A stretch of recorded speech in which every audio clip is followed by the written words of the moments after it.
દોસ્તો મારી કચ્છની મોજ ચેનલમાં આપનું સ્વાગત છે। આજના વિડીયોમાં આપણે વાત કરવા જઈ રહ્યા છીએ કે પાર્વતી ભાભીને સોનાના દાગીનાની ખરીદી કરી અને બીજી કઈ શોપિંગ કરીને લાવ્યા। આજે તો રાકેશભાઈના હાથે ફ્રેક્ચર થઈ ગયું। અચાનક એવું શું થયું તેમને તો જો અહીંયા દુખાવો થઈ રહ્યો છે અને આજે આ પૂનમ ભાભી ચૂલા ઉપર સબ્જી બનાવી રહ્યા છે। બધી રસોઈ આજે ચૂલા ઉપર કેમ કરી અને એ પણ જુઓ પૂનમ ભાભી બધી રસોઈમાં બધાને હેલ્પ કરી રહ્યા છે। આજે ખેતરમાં નવી કઈ કઈ વસ્તુઓ વાવી, શેનું વાવેતર કર્યું એ બધું જ જાણવા મળશે તમને મારા આ વિડીયોમાં। મારી ચેનલ પર નવા હોય તો ચેનલને ફટાફટ લાઈક, શેર અને સબસ્ક્રાઇબ કરી દો। Full video in Thakor family blog channel દોસ્તો ફૂલ વિડીયોની લિંક ડિસ્ક્રિપ્શનમાં મૂકેલી છે, ત્યાં જઈ તમે આખો વિડીયો વોચ કરી શકો છો। આવી ટૂંકી ટચકડી લાઈવ લેટેસ્ટ ટ્રેન્ડિંગ માહિતી મેળવવા માટે કરી દો મારી ચેનલને ફટાફટ સબસ્ક્રાઇબ। તો ચાલો દોસ્તો હવે વધારે રાહ ન જોતા આપણે વિડીયોની શરૂઆત કરી દઈએ છીએ। તમે વિડીયોમાં લાઈવ જોઈ શકો છો કે રાકેશભાઈ તો ખેતરમાંથી આવી અને હવે જમવા માટે બેસી ગયા છે અને ઘરમાં આ બધા લોકો પણ જમવા માટે બેસી ગયા છે। જમવામાં સરસ મજાના બાજરીના રોટલા અને મિક્સ સબ્જી હતી અને અહીંયા જો યશુ અને ગુડ્ડુ બંને જણા મસ્તી કરી રહ્યા છે। આજે તો પાર્વતી ભાભી શોપિંગ કરવા માટે ચાલ્યા। તો જુઓ રણજીતભાઈ અને પાર્વતી ભાભી થાર કાઢી લઈ અને સોનાના દાગીનાની ખરીદી કરવા માટે જઈ રહ્યા છે। અરે દોસ્તો જુઓ તો ખરા કે સોનાના ભાવ વધી રહ્યા છે છતાં પણ તેઓ ખરીદી કરવા જઈ રહ્યા છે। અરે એવો કયો પ્રસંગ આવે છે, કોના માટે ખરીદી કરવા જઈ રહ્યા છે? અને આ બાજુ જુઓ સાંજે આ સંજીભાઈ બનાવી રહ્યા છે સરસ મજાના આ પનીરની એક રેસીપી જેને ફિંગર પનીર કહેવામાં આવે છે। તેઓ તો જેન્ટ્સો માટે આ રેસીપી બનાવી રહ્યા છે અને રાકેશભાઈ જુઓ સાંજે આ એરંડાના કોથળા ઉપાડતા હતા, અચાનક તેમના હાથે ઝાટકો આવી ગયો। જુઓ તો ખરા કે હવે શું થયું, તેમનો હાથ ભાગી ગયો એટલે કે હાથે ફ્રેક્ચર થયું। અરે તેમના પપ્પાને તેઓ બતાવી રહ્યા છે કે મને તો આખો હાથ દુખે છે ને પાછળનો આ ભાગ પણ દુખે છે। તો શું દોસ્તો કોઈ ઘરેલું ઈલાજ તમને ખબર છે કે જેથી તેમાં રાહત મળે?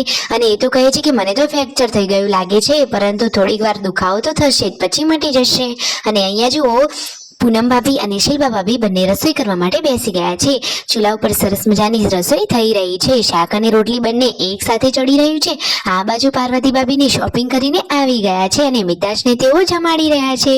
અને પછી દોસ્તો આજે તેઓ કઈ શોપિંગ કરીને લાવ્યા, કેવી કેવી વસ્તુઓ લાવ્યા તમારે જોવી છે તો દોસ્તો જુઓ એ પણ તમને આ વિડીયોમાં લાઈવ જોવા મળશે। અત્યારે હવે બધા જ લોકો જમવા બેસી ગયા છે, રાતનો જમવાનો રેડી છે, તો આખો પરિવાર સાથે હળી મળી અને જમવાનું કરી રહ્યા છે। પછી જુઓ પૂનમ ભાભી અને શિલ્પા ભાભી વાસણ માંજવા માટે બેસી ગયા છે અને મિતાંશ તો રાકેશભાઈની જોડે છે। ફાઇનલી જુઓ આજે શોપિંગ કરીને લાવ્યા હતા, એમાં કરિયાણું પણ લાવ્યા હતા। કદાચ કહેવાય છે કે ટૂંક સમયમાં ક્યાંક લોકડાઉન આવે તો એડવાન્સમાં જ તૈયારી ઠાકોર ફેમિલીએ તો કરી જ લીધી છે। અને શિલ્પા ભાભી જો જુઓ બેસી ગયા છે આ નવી શોપિંગ કરીને જે આવ્યા છે એ વસ્તુઓ જોવા માટે। તો ફાઇનલી પાર્વતી ભાભી બતાવી રહ્યા છે કે તેઓ સોનાના દાગીનામાં શેની શોપિંગ કરીને લાવ્યા છે। તો દોસ્તો ચાલો તમને પણ જણાવી દઈએ, તેઓ લાવ્યા છે સરસ મજાનો સોનાનો ઓમ, તેમના બહેનના ભાણિયાને ત્યાં બાબરીનો પ્રસંગ હોવાથી તેને આપવા માટે લાવ્યા છે। અને બેનબા માટે લાવ્યા છે સરસ મજાની સાડી।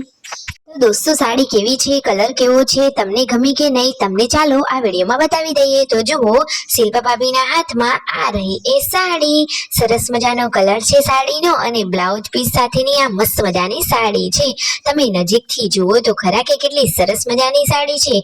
વાવ, મને તો આ સાડી બહુ જ ગમી। તો આમ પાર્વતી ભાભીએ આજે સોનાના દાગીનાની અને સાડીની શોપિંગ કરી હતી। તેઓ કહે છે કે તમને બધાને આ સાડી ગમી કે નહીં? તેમના બેનીબા માટે તેમણે આ જોડ કપડા કર્યા છે અને ભાણાભાઈ માટે લાવ્યા છે તેઓ સરસ મજાનો સોનાનો ઓમ।